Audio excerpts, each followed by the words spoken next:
구약성경 출애굽기 5장 1절에서 9절 그리고 22절에서 6장 2절까지의 말씀입니다. 출애굽기 5장 1절에서 9절, 22절에서 6장 2절까지의 말씀입니다. 오늘 말씀 저와 한 절씩 교독하도록 하겠습니다. 제가 먼저 1절의 말씀을 봉독하겠습니다. 그 후에 모세와 아론이 바로에게 가서 이르되 이스라엘의 하나님 여호와께서 이렇게 말씀하시기를 내 백성을 보내라. 그러면 그들이 광야에서 내 앞에 절기를 지킬 것이니라 하셨나이다. 바로가 이르되 여호와가 누구이기에 내가 그의 목소리를 듣고 이스라엘을 보내겠느냐. 나는 여호와를 알지 못하니 이스라엘을 보내지. 그들이 이르되 히브리인의 하나님이 우리에게 나타나셨은즉 우리가 광야로 사흘 길쯤 가서 우리 하나님 여호와께 제사를 드리려 하오니 가도록 허락하소서. 여호와께서 전염병이나 칼로 우리를 치실까 두려워하나이다. 애굽 왕이 그들에게 이르되 모세와 아론아 너희가 어찌하여 백성의 노역을 쉬게 하려느냐. 가서 너희의 노역이나 하라. 바로가 또 이르되 이제 이 땅의 백성이 많아졌거늘 너희가 그들로 노역을 쉬게 하는도다 하고 바로가 그날에 백성의 감독들과 기록원들에게 명령하여 이르되 너희는 백성에게 다시는 벽돌에 쓸 집을 전과 같이 주지 말고 그들이 가서 스스로 집을 짓게 하라. 또 그들이 전에 만든 벽돌 수요대로 그들에게 만들게 하고 감하지 말라. 그들이 게으름으로 소리질러 이르기를 우리가 가서 우리 하나님께 제사를 드리자 하나니 그 사람들의 노동을 무겁게 함으로 수고롭게 하여 그들로 거짓말을 듣지 않게 하라. 우리 22절에서 6장 2절까지 같이 읽겠습니다. 제가 먼저 22절 읽겠습니다. 모세가 여호와께 돌아와서 아뢰되 주여 어찌하여 이 백성이 학대를 당하게 하셨나이까? 어찌하여 나를 보내셨나이까? 내가 바로에게 들어가서 주의 이름으로 말한 후로부터 그가 이 백성을 더 학대하며 주께서도 주의 백성을 구원하지 아니하시. 여호와께서 모세에게 이르시되 이제 내가 바로에게 하는 일을 내가 보리라. 강한 손으로 말미암아 바로가 그들을 보내리라. 강한 손으로 말미암아 바로가 그들을 그의 땅에서 쫓아내리라. 함께 읽겠습니다. 하나님이 모세에게 말씀하여 이르시되 나는 여호와이니라. 아멘.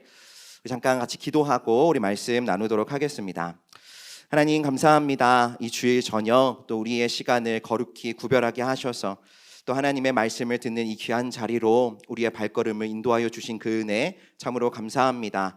하나님 우리의 지친 몸과 마음이 오늘 이 귀한 예배를 통하여서 또 주의 말씀을 통하여서 위로를 얻게 하시고 힘을 얻게 하시고 소망을 회복할 수 있도록 주님 역사하여 주시옵소서. 부족한 사람 단위에 세우셨습니다. 사람의 말로 하지 않게 하시고 하나님 그 입술을 주장하여 주시사 살아계신 하나님의 말씀을 옳게 분별하여 선포할 수 있도록 이 시간 마음껏 주장하여 주시옵소서. 이렇게 역사하시 우리 주님 찬양합니다. 감사합니다. 사랑이 많으신 예수님의 이름으로 기도드립니다. 아멘. 네, 오늘 말씀은 우리가 참 잘 알고 있는 말씀이죠. 오늘 말씀의 대략적인 개요를 한번 나누자면 이렇습니다. 하나님께서 모세를 부르시죠. 이스라엘 백성들을 애굽 땅에서 구원해 내시기 위해서 호렙산 하나님의 산에서 이 모세를 부르십니다. 그리고 아론과 함께 애굽의 바로 왕을 찾아가게 하십니다. 모세와 아론은 바로 왕에게 아주 담대하게 이야기하죠. 하나님의 백성이 이스라엘을 놓아달라. 우리가 하나님께 예배하러 가겠다. 그렇게 이야기했지만 바로는 그 이야기, 그 요구를 들어주지 않습니다. 그래서 하나님은 10가지 재앙을 바로와 또 이집트 땅에 내리시죠. 하나님의 구원 사역을 이제 본격적으로 시작해 가십니다. 그 이스라엘 백성들을 구원해 가시는 하나님의 구원 사역의 시작점이 바로 오늘 본문의 말씀의 내용인 것이죠. 우리 오늘 본문 1절 말씀을 함께 같이 한번 읽어보도록 하겠습니다. 우리 1절 말씀 같이 읽겠습니다. 그 후에 모세와 아론이 바로에게 가서 이르되 이스라엘의 하나님 여호와께서 이렇게 말씀하시기를 내 백성을 보내라. 그러면 그들이 광야에서 내 앞에 절기를 지킬 것이니라 하셨나이다. 아멘. 1절 말씀을 살펴보면 그 시작이 그 후에라고 시작이 되고 있죠. 그 후에. 오늘 본문의 앞장, 그러니까 4장 후반부의 말씀을 보면 모세와 아론이 만나게 되는 장면이 등장합니다. 하나님께서 아론에게 말하시죠. 너는 호렙에 있는 모세를 찾아가서 그를 만나라 라고 말씀하십니다. 그래서 이 둘이 만나게 되는데 사실 이 둘이 만나게 되는 그 방법이 좀 예사롭지가 않죠. 사실은 이 모세가 당연히 애굽 땅에 가서 하나님의 말씀을 선포해야 되니까 이 모세 보고 너가 애굽 땅에 가서 아론을 만나라. 사실 그게 맞는 거죠. 순서대로라면. 하지만 하나님은 애굽 땅에 있는 아론에게 말씀하십니다. 굳이 아론에게 말씀하셔서 호렙산에 있는 그 모세를 찾아가 만나라라고 말씀하시죠. 왜 하나님께서는 아론에게 모세를 찾아가라 말씀하셨는가? 마치 지도자를 영접하듯이 아론이 모세를 그렇게 영접하게 하신 것이죠. 이것의 의미는 무엇이냐면 모세의 권위가 어떠한 것인지를 하나님께서 모든 사람들에게 드러내 보이시기 위해서였습니다. 호렙에서 영접하게 하신 것 또한 모세의 권위가 어떠한지를 아주 잘 나타내주고 있는 것이죠. 호렙은 하나님의 산입니다. 이스라엘의 모든 출발, 그 출애굽의 이야기가 시작되는 것이 바로 이 하나님의 산 호렙이죠. 모세가 하나님의 권한을 위임받은 존재라는 사실, 그것을 자연스럽게 부각시키시기 위해서 하나님은 아론을 이 호렙, 하나님과 모세가 만났던 그 호렙산으로 보내시고 모세를 영접하게 하신 것이죠. 성도 여러분, 오늘 우리도 하나님의 청지기로 하나님의 권위를 위임받은 존재입니다. 우리의 첫 창조의 모습이 사실 그렇죠. 하나님께서는 하나님의 형상대로 우리를 창조하시고 이 땅을 다스리고 정복하라라고 말씀하십니다. 하나님의 권위, 하나님의 권능을 우리에게 위임하시죠. 하지만 죄로 인해서 우리가 그 권위를 잃어버리게 되었습니다. 에덴 동산에서 쫓겨나게 되었죠. 그때 하나님께서는 우리에게 누구를 보내십니까? 우리의 잃어버린 그 권위, 죄로 인해서 잃어버린 그 권위를 회복시켜 주시기 위해서 하나님은 마치 모세에게 아론을 보내듯이 우리에게 예수 그리스도를 보내십니다. 예수 그리스도를 통해서 우리가 잃어버렸던 그 권위, 하나님의 형상을 닮은 하나님의 청지기로서의 그 권위를 회복시켜 주시죠. 여러분, 우리가 그런 존재, 이 땅의 권세들에게 굴복하고 복종하고 그 다스림을 받는 존재가 아니라 오히려 이 땅을 정복하고 다스리고 그들을 통치하는 존재라는 사실을 꼭 기억하실 수 있었으면 좋겠습니다. 그 권위, 그 능력으로 이제 시작되는 이 한 주의 삶 속에서 늘 승리하실 수 있는 그 주님의 능력, 그 주님의 권능으로 그 모든 일들 가운데 승리를 경험하실 수 있는 저와 우리 모두 될 수 있기를 주님의 이름으로 축복합니다. 하나님은 그렇게 아론을 모세에게 보내셔서 그가 리더로서의 권위를 회복하게 하셨죠. 그리고 그 후에 오늘 본문의 말씀이 이어지고 있는 겁니다. 이제 모세는 그 기세를 몰아서 곧장 바로에게로 달려가죠. 모세와 아론, 그 바로 앞에 선 모세와 아론의 마음이 얼마나 담대했는지, 얼마나 당당했는지, 그들이 바로에게 꺼낸 그 첫 마디를 기록한 1절 말씀을 살펴보면 그들의 그 담대했던 마음을 우리가 살펴볼 수 있습니다. 우리 1절의 말씀을 다시 한 번만 읽어보도록 하겠습니다. 우리 같이 읽겠습니다. 그 후에 모세와 아론이 바로에게 가서 이르되 이스라엘의 하나님 여호와께서 이렇게 말씀하시기를 내 백성을 보내라. 그러면 그들이 광야에서 내 앞에 절기를 지킬 것이니라 하셨나이다. 아멘. 하나님의 말씀을 직접 인용하면서 아주 담대하게 명령형으로 선포하죠. 왕이었던 바로에게 무서워하지 않고 두려워하지 않고 담대하게 그 말씀을 선포합니다. 세상의 권력, 세상의 권위에 도전을 하죠. 그런데 바로의 반응이 좀 이상합니다. 우리가 예상하는 것과는 조금 다른 반응이 보여지죠. 하나님의 말씀을 모세가 담대하게 선포했지만 바로는 그 말씀에 미동조차 하지 않습니다. 오히려 그 말씀을 듣고 콧방귀를 뀌죠. 우리 2절 말씀, 그 바로의 반응이 담긴 2절 말씀 같이 읽어보겠습니다. 읽겠습니다. 바로가 이르되 여호와가 누구이기에 내가 그의 목소리를 듣고 이스라엘을 보내겠느냐. 나는 여호와를 알지 못하니 이스라엘을 보내지 아니하리라. 모세가 이야기합니다. 도대체 그 여호와라는 신이 누구냐? 나는 그 여호와를 알지 못한다. 너네 그 히브리인, 너네의 주인이 지금 누구인지 모르느냐? 너희의 주인은 나다. 나 바로다. 내가 그 말을 듣고 너희를 보낼 거라고 생각한 거냐? 라고 콧방귀를 뀌죠. 바로의 이 말의 뉘앙스와 강도가 어떠했는지, 또 이 말을 들은 아론과 모세가 얼마나 충격을 받았는지는 이어지는 그 모세와 아론의 말 속에 또 분명하게 나타나게 됩니다. 또 그 말을 들은 모세와 아론의 반응, 우리 3절 말씀을 같이 한번 읽어보겠습니다. 3절 말씀 읽겠습니다. 그들이 이르되 히브리인의 하나님이 우리에게 나타나셨은즉 우리가 광야로 사흘길쯤 가서 우리 하나님 여호와께 제사를 드리려 하오니 가도록 허락하소서. 여호와께서 전염병이나 칼로 우리를 치실까 두려워하나이다. 3절을 보면 모세가 1절과는 완전히 다른 뉘앙스, 다른 자세인 것처럼 보여지죠. 바로가 요구한 여호와가 도대체 어떠한 신이냐 내게 말하라 라는 그 요구, 하나님 그 질문에 대해서 설명할 겨를도 없이 그저 히브리인의 하나님이라고 이야기합니다. 온 천하를 다스리는 만왕의 왕이신 하나님이 아니라 그저 히브리인의 하나님, 히브리인을 다스리는 하나님이라고 고백하죠. 그리고 저 자세가 되어서 바로에게 우리가 나가도록 허락하소서. 아주 그 바로의 허락을 구하는 저 자세가 되죠. 그러면서 만약 보내주지 아니하면 여호와께서 누구를 치실까 두려워한다고 이야기합니까? 네, 바로가 아니죠. 우리를 보내주지 않으면 하나님께서 당신을 치실 것입니다 라는 게 아닙니다. 이스라엘 백성들을 전염병이나 칼로 치실까 두렵다라고 이야기하죠. 여러분, 이것은 굉장히 소소한 협박입니다. 소박한 협박이죠. 만약 이스라엘을 보내주지 않는다면 그들이 병들거나 또 그들이 다칠 거라서, 그래서 바로 당신이 시키는 그 노역을 그들이 감당하지 못할 겁니다. 그러니 그들을 보내소서, 우리를 보내소서, 허락하소서라고 이야기하는 거죠. 당연히 바로는 그 이야기에 끄떡도 하지 않죠. 이게 다 노동의 강도가 약해져서 이스라엘 백성들이 게을러져서 그런 거라고. 그것으로 받아들이고 바로가 말합니다. 가서 너희의 노역이나 하라. 너희가 해야 되는 그 노역이나 감당하라 라고 이야기합니다. 여러분, 이 말이 어떠한 뜻이죠? 너희 주제 파악이나 제대로 하면서 살아가라라는 겁니다.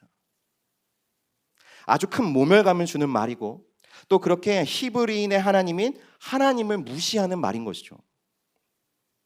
여러분, 우리가 하나님의 권위를 위임받았고, 그래서 담대하게 하나님의 말씀을 마음에 품고 우리의 삶의 자리로 아주 담대하게 나아갑니다. 매주 그것이 우리의 삶 가운데 반복되죠. 그래서 그 하나님의 말씀을 우리가 속한 그 자리에서 담대하게 선포합니다. 그러나 이 땅의 권세를 잡은 자들, 공중 권세 잡은 사단의 힘은 그리 만만치가 않습니다. 그들도 온 힘을 다해서 우리에게 저항하고 또 몸부림치죠.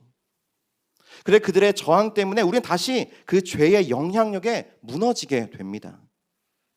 하나님께는 정면 승부를 펼칠 수가 없으니까 그 권위를 위임받은 우리를 넘어뜨리려고, 무너뜨리기 위해서 사단은 할 수 있는 모든 것, 할 수 있는 모든 지혜, 할 수 있는 모든 힘을 다 쏟아붓는 것이죠. 여러분, 애굽의 바로도 이스라엘이 아주 혹독한 대가를 치르게 합니다. 6절을 보면 바로가 그 날에 이스라엘 백성들을 더 괴롭게 하는 명령을 내리죠. 아주 단호하게, 아주 매정하게, 기분대로, 감정대로 곧바로 자신이 가진 그 권력, 그 힘을 보여줍니다. 노동의 강도를 몇 배나 더 강하게 끌어올리죠. 이 일로 이스라엘 사람들은 모세와 아론에게 반감을 갖게 됩니다. 모세와 아론을 아주 격하게 몰아붙이죠. 모세, 당신 때문에 이스라엘 백성들이 바로의 눈에 아주 역겨운 존재가 되었다고. 그들의 손에 칼을 쥐어주어서 우리를 죽게 만든 꼴이라고. 여호와 하나님께서 당신들을 꼭 심판해 주시기를 바란다라고.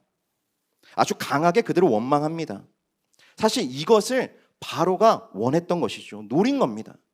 아주 지혜롭게 이스라엘 백성들을 흐트러 놓습니다.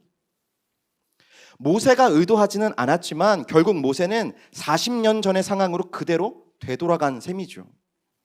바로와 애굽 사람들의 문제인 게 아니라 이스라엘 백성들로부터 모세는 또다시 외면받게 생겼습니다. 모세보다 훨씬 완강하고 단호하고 또 지혜롭게까지 한 그 바로를 도무지 내가 상대할 수 없음을, 도무지 내가 맞설 수 있는 상대가 아니라는 것을 처음부터 아주 명확하게 깨닫게 됩니다. 이런 암울한 현실은 모세의 마음을 아주 절망으로 가득하게 만들었을 것이 분명하죠. 무언가 시작이 좋다 했는데 완전히 틀어져 버린 것이죠. 기대가 컸던 만큼 실망도 큰 법입니다. 날개 없이 계속 아래로 추락하는 것만 같았을 것이 분명합니다. 그래서 22절에서 23절에 하나님께 드리는 그 모세의 기도를 살펴보면 이런 암울한 현실 가운데에 그 마음의 절망과 낙심으로 가득했던 모세의 심정이 아주 그대로 드러나게 됩니다. 우리 22절에서 23절 말씀 같이 읽겠습니다. 모세가 여호와께 돌아와서 아뢰되 주여 어찌하여 이 백성이 학대를 당하게 하셨나이까? 어찌하여 나를 보내셨나이까? 내가 바로에게 들어가서 주의 이름으로 말한 후로부터 그가 이 백성을 더 학대하며 주께서도 주의 백성을 구원하지 아니하시나이다. 어째서 이 일로 구원은커녕 이스라엘 백성들을 더 학대당하게 하십니까? 그렇게 모세는 원망으로부터 시작해서 어째서 하나님 저를 이곳에 보내셨습니까? 라는 원초적인 항변까지 쏟아냅니다. 쉽게 말해서 하나님 저 못하겠습니다. 저 이건 못하겠습니다. 라고 말하는 것이죠. 아주 시작부터 모세의 밑바닥이 다 드러난 겁니다. 성도 여러분, 모세의 이런 마음을 공감하실 수 있으시겠습니까? 이러한 원망과 토로가 지금 이 시점에 일어났다는 것이 참으로 안타깝습니다. 출애굽 사건이 시작되기도 전에 바로와의 첫 번째 만남 이후에 곧바로 출애굽과 관련된 그의 소명, 그 자체에 대한 의심까지 터져나오게 된 것이죠. 출애굽의 기미는커녕 어떻게 이 일이 수습될 수 있을지 하나부터 열까지 다 막막한 상황입니다. 여러분, 이처럼 하나님이 개입하시지 않았을 때보다 하나님이 개입하셨을 때 훨씬 더 복잡해지고 훨씬 더 어려워질 수 있다는 것, 그것이 그때나 지금이나 하나님의 백성이라면 반드시 거쳐가야만 하는 과정입니다.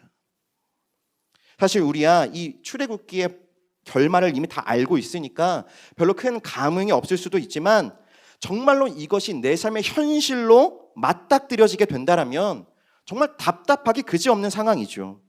그냥 하나님이 좀 가만히 계셨다면 어땠을까라는 생각, 왜 하나님은 이 일을 더 어렵게 만드실까라는 그 생각들이 저절로 차오르게 될 겁니다. 그로 인해서 하나님을 원망하게 될 겁니다.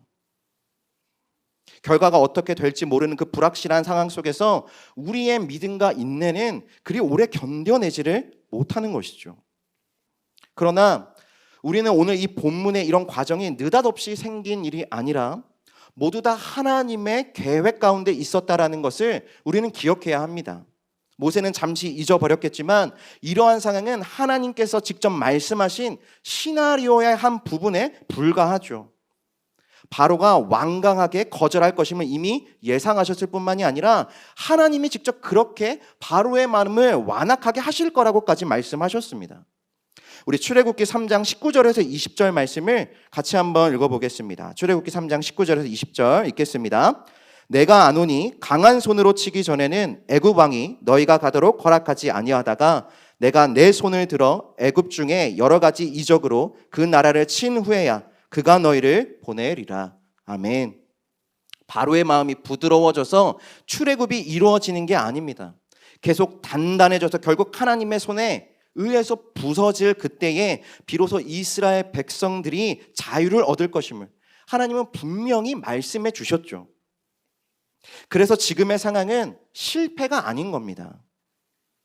지금의 상황은 실패가 아니라 하나님이 계획하신 출애굽 과정의 한 부분인 것이죠. 여러분, 우리는 내 계획대로 안다면 실패라고 생각하기 쉽습니다. 그러나 하나님은 그 과정이 하나님의 일을 이루는데, 하나님이 하나님 되심이 드러나는데 반드시 필요한 과정이라고 우리에게 말씀하십니다. 6장 1절에서 보는 것처럼 하나님께서 바로에게 하는 일을 모세, 너가 보게 될 것이라고 말씀하시죠. 모세가 하는 게 아닙니다. 하나님이 바로를 상대할 것임을, 하나님의 강한 손으로 바로를 움직이게 만들 것임을 반복해서 다시 한번 모세에게 말씀해 주십니다. 선포하시죠. 성도 여러분, 우리는 그 시간을 견뎌야만 합니다. 빛이 되려면 타는 시간을 견뎌야 한다라는 말이 있습니다. 빛이 되려면 타는 시간을 견뎌야 한다. 하나님의 일을 통해서 하나님의 영광이 나타나고 더불어 그 안에 함께 모세와 이스라엘이 영광을 얻으려면, 빛에 이르려면 모세는, 우리 성도는 그 타는 시간을 견뎌야 된다라는 거죠. 하나님의 일을 행하실 수 있는 시간, 예수님이 십자가에 매달리시고 부활하실 때까지 그 사흘의 시간, 깊은 새벽에서 동이 틀 때까지의 그 시간, 그 인내의 시간이 우리에게 반드시 필요한 것이죠. 여러분, 이것은 누구나 경험하게 되는 어둠의 시간입니다. 누구도 피할 수가 없죠. 우리가 잘 알고 있는 세례 요한, 그 세례 요한도 헤롯에 의해서 체포되고 감금되게 됩니다. 그러자 그는 자신의 제자들을 시켜서 예수님께 물어보라고 이야기하죠. 예수님이 정말 메시아인가? 물어보라고 제자들을 보냅니다. 예수님을 물로 세례를 주면서 성령이 비둘기같이 임했던 것을 보았던 세례 요한이 감옥에 갇히자, 태중에 있을 때에 마리아 뱃속에 있던 그 예수님을 영접하고 그 엄마 뱃속에서 뛰놀았던 그 세례 요한이 감옥에 갇히자 예수님을 믿었던 그 신앙에 금이 가기 시작합니다. 여러분, 하나님이 간섭하시고 하나님이 일하시면 지금 당장 다 해결될 것 같고 또 바로 다 해결될 때도 있지만 때로는 오히려 일이 더 안 되고 더 꼬이고 더 힘들어질 때도 분명 있다는 겁니다. 그것은 하나님께서 문제의 겉모습만 바꾸시는 게 아니라 그 문제의 본질과 뿌리를 건드리셔서 그렇게 하나님이 하나님 되심을 드러내시기, 온전히 드러내시기 때문이죠. 그것이 하나님의 방법이기 때문입니다. 여러분, 그 과정에서 결국 우리의 모든 교만과 모든 불신이 불태워지는 겁니다. 우리의 신앙 가운데 놓였던 수많은 불순물들이 그 시간을 통해서 확인되고 걸러지게 되는 것이죠. 어쩌면 오늘 하나님은 지금 바로와 싸우시고 계신 게 아닐지도 모릅니다. 바로와 싸우기 전에 모세와 먼저 싸우고 계신 것이죠. 바로를 변화시키시기 전에 먼저 모세를 변화시키시는 것입니다. 그래서 하나님의 관점에서 이 실패를 바라보면 모세는 결코 실패한 게 아닙니다. 잘한 거죠. 성공한 겁니다.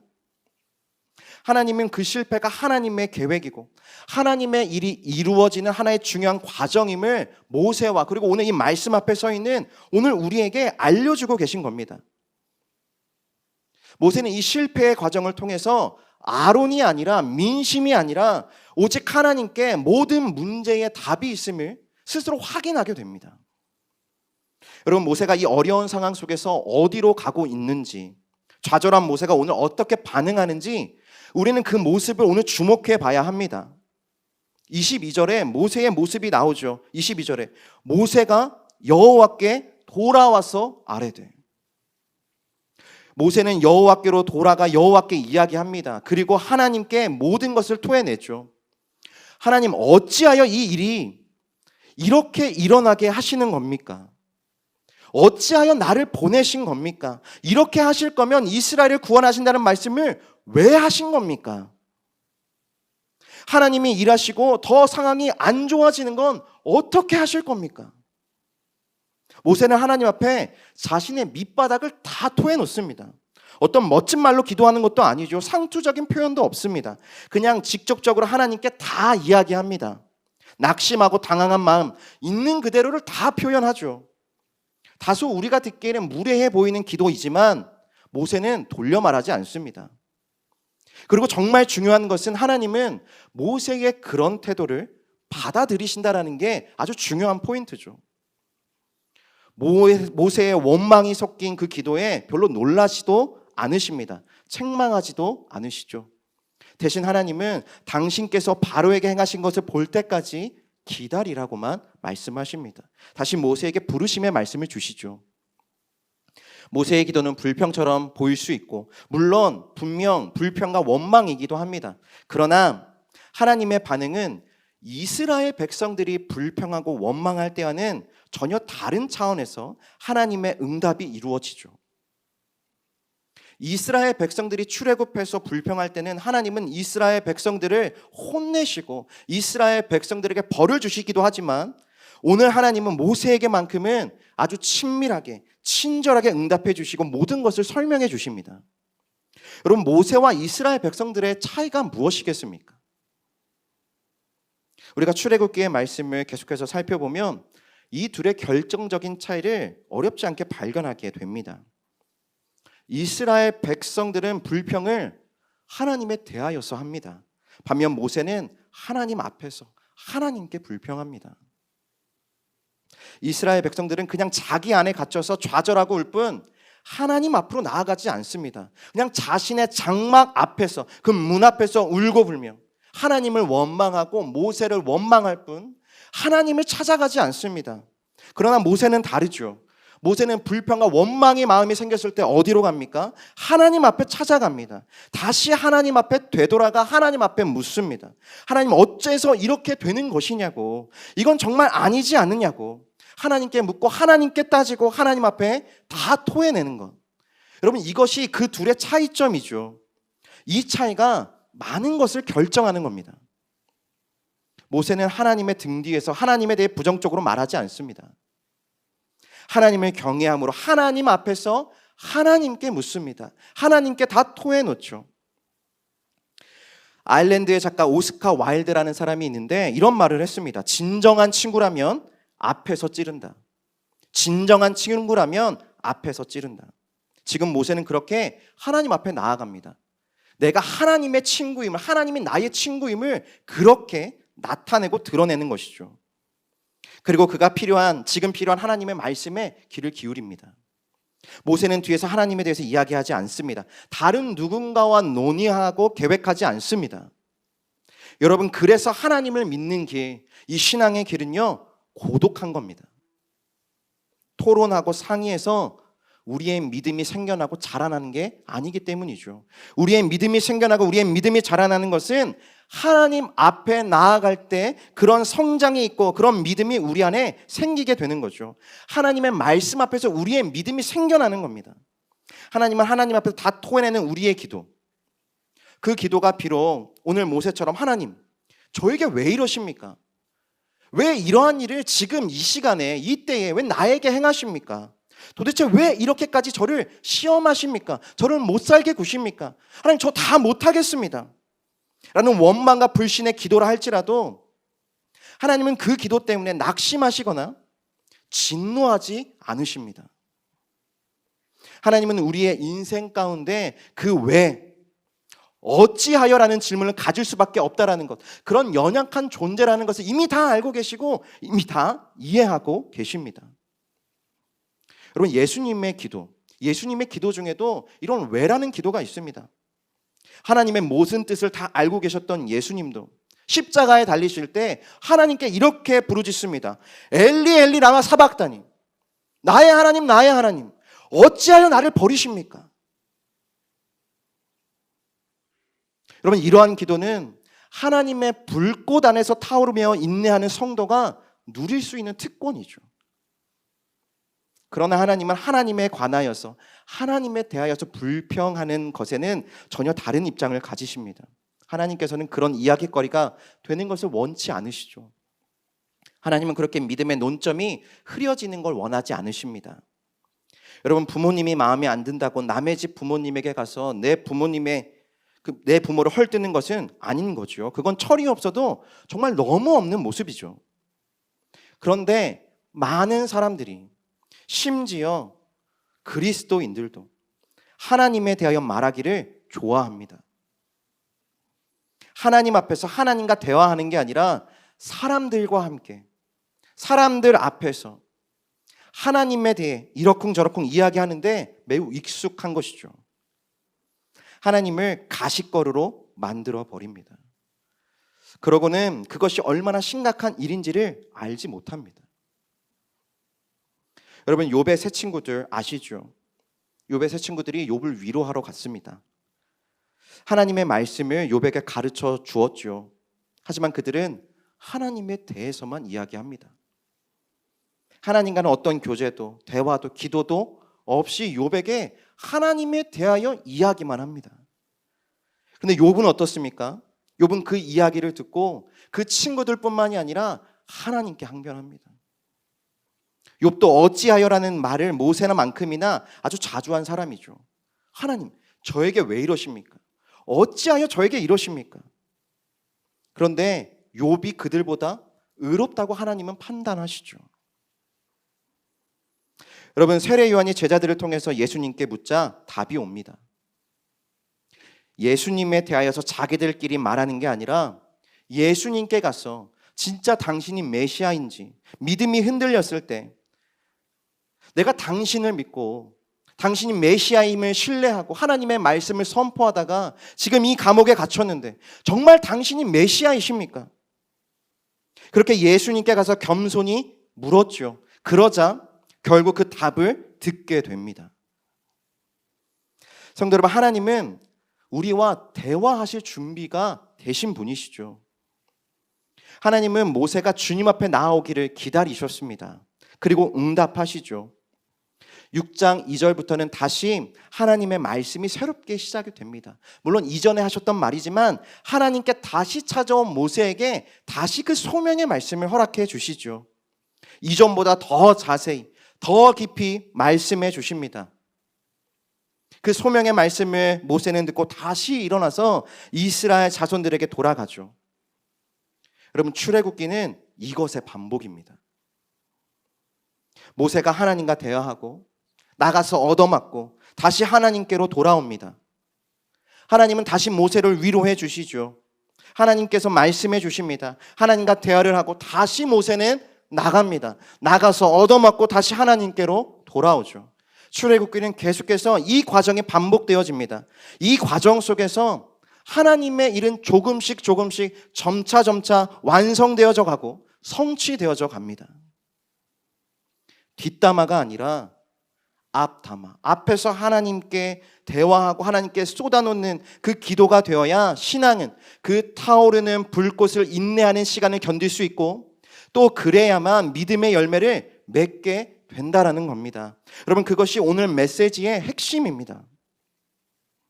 여러분, 우리가 사는 이 세상, 모세와 같이 어찌하여라는 그 기도가 필요한 세상, 그 기도가 정말 하루도 빼놓지 않고 자연스럽게 우리의 입술에서 고백되어지는 그러한 세상, 그러한 삶이죠. 하나님, 어찌해서 제 삶이 이렇습니까? 우리가 그때마다 하나님에 대하여서 사람들과 이야기하는 것을 좋아하지 않고 즐거워하지 않고 하나님 앞에서 모세와 같이 하나님 앞에서 하나님께 토해내고 하나님 앞에 토로하는 우리 될 수 있기를 간절히 소망합니다. 힘들지만 하나님에 관하여 불평하지 않고 하나님 앞에서 하나님의 음성을 구할 수 있는 우리의 신앙 되기를 간절히 소망합니다. 여러분, 우리의 고통, 우리의 아픔들, 우리의 실패들이 우리의 믿음의 실패, 우리의 실패, 하나님의 패배라고 여기지 않게 되기를 축복합니다.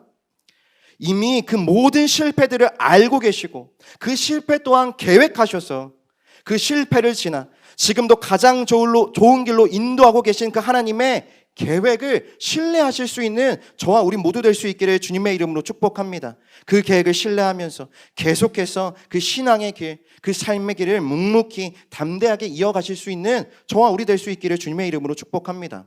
그래서 하나님의 되심이 드러날 때, 오늘 설교의 제목처럼 하나님의 강한 손으로 우리의 모든 원수, 모든 실패, 모든 절망, 모든 저주를 무너뜨리시고 쫓아내주시는 바로 그때, 그 영광의 그때에 우리의 믿음이 여전히 살아있을 수 있게 되기를, 그 역사의 순간을 남의 이야기처럼 성경으로만 보지 않고 그 역사의 순간을 목격하고 그 역사의 순간 가운데 속해 있을 수 있는 저와 우리 모두 될 수 있기를 주님의 이름으로 축복합니다.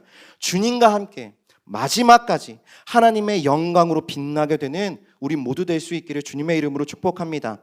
이번 한 주 강한 손으로 끝까지 역사해 주시는 그 주님과 늘 포기하지 않고 끝까지 동행하면서 해같이 별같이 하나님과 함께 밝게 빛나는 그 구원의 영광을 경험하시게 되는 우리 모든 성도님들의 삶 될 수 있기를 주님의 이름으로 축복합니다.